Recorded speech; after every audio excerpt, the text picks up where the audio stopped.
Senator Ted Cruz is demanding an apology from President Obama. He wants the president to look millions of Americans in the eye tomorrow night at the State of the Union and say he is sorry to every single person who lost his or her health insurance.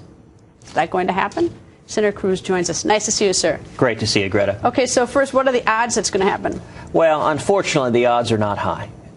This president has not taken responsibility for the harms that have come from his policy. Well, he did apologize on an interview last November. He said he regretted that as a consequence of the Obamacare. So it's not like he's been totally silent on it. You know, that's true. But you know, an apology is empty if there's no action after it. You know, I mean, as you know, I've got two little girls at home.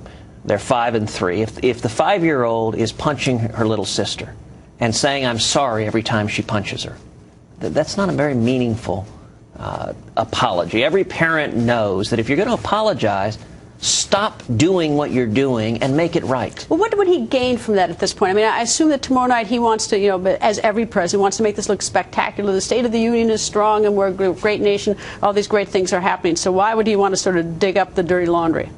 Well, because people are still hurting. I mean, when I go home to Texas, which I try to do every week, every trip, I meet Texans who come up to me and say, "My health insurance was canceled because of Obamacare. I'm scared. My kids are sick. I don't know what to do." Are they not in the exchange with subsidies? Some are, but some are not. You know, I mean, altogether, we've had over 5 million people whose health insurance has been canceled because of Obamacare. The administration estimates that about 3 million have in some way, shape, or form gotten insurance. But McKinsey & Company says of those 3 million, only 11% didn't have insurance. That's only about 330,000. So think about this. To extend insurance to 330,000 people who didn't have it, President Obama and his administration has screwed up the health care for potentially tens or hundreds of millions of Americans. It doesn't make any sense. Well, there are 48 million estimated who didn't have insurance before Obamacare. And it does, I mean, there is some question, like, why would you disrupt, 300+ million people in the country, whatever the numbers are, for the sake of 48 million, instead of designing something to satisfy the 48 million? That might have probably been a little more sensible. Is that not something that was even thought about? Well, in this instance, Obamacare doesn't come anywhere close to providing insurance for those 48 million. I mean, the estimates are 330,000 people. You know, it would have been cheaper to send a check to each of those people for $1 million. That would have cost a sixth as much as Obamacare, and it wouldn't have messed up everyone else's insurance. When is the breaking point, if there is one? Is it the point when we get through March 31st and the enrollment period is up and we sort of we look at the money and see whether all the millennials have divvied up the money that we're hoping they're going to pay in? Is that the point? Well, there are a series of breaking points. The first biggest hit came from the 5 million plus people whose insurance was canceled. The second that we're seeing right now are premium spikes and premium increases, particularly in the individual market, particularly young people. Young people are getting hammered by Obamacare, which is why it is becoming so profoundly unpopular among young people. Why aren't they saying anything? So that we're not putting them on TV?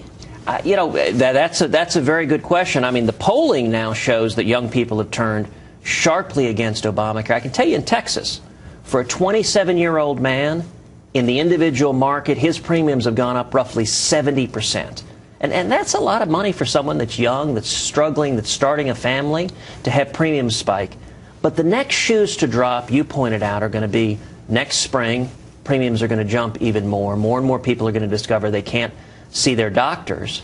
And then the biggest shoe to drop, I cannot tell you how many heads of HR at big companies have said they're just getting ready to dump everyone on their large group insurance onto the exchanges, and that's where you have the risk of tens of millions or even hundreds of millions losing their health insurance. Do you think the president is worried? Do you think he's nervous that this is going to work, or do you think he's so confident that this is the end all? This is with a few little repairs along the way. You know, Greta, the most troubling thing about the Obama presidency has been a willingness to abuse power and allow the ends to justify the means. So I don't see any action on the president to correct the fact of over 5 million people have lost their health insurance. And the pattern over and over again is just to double down.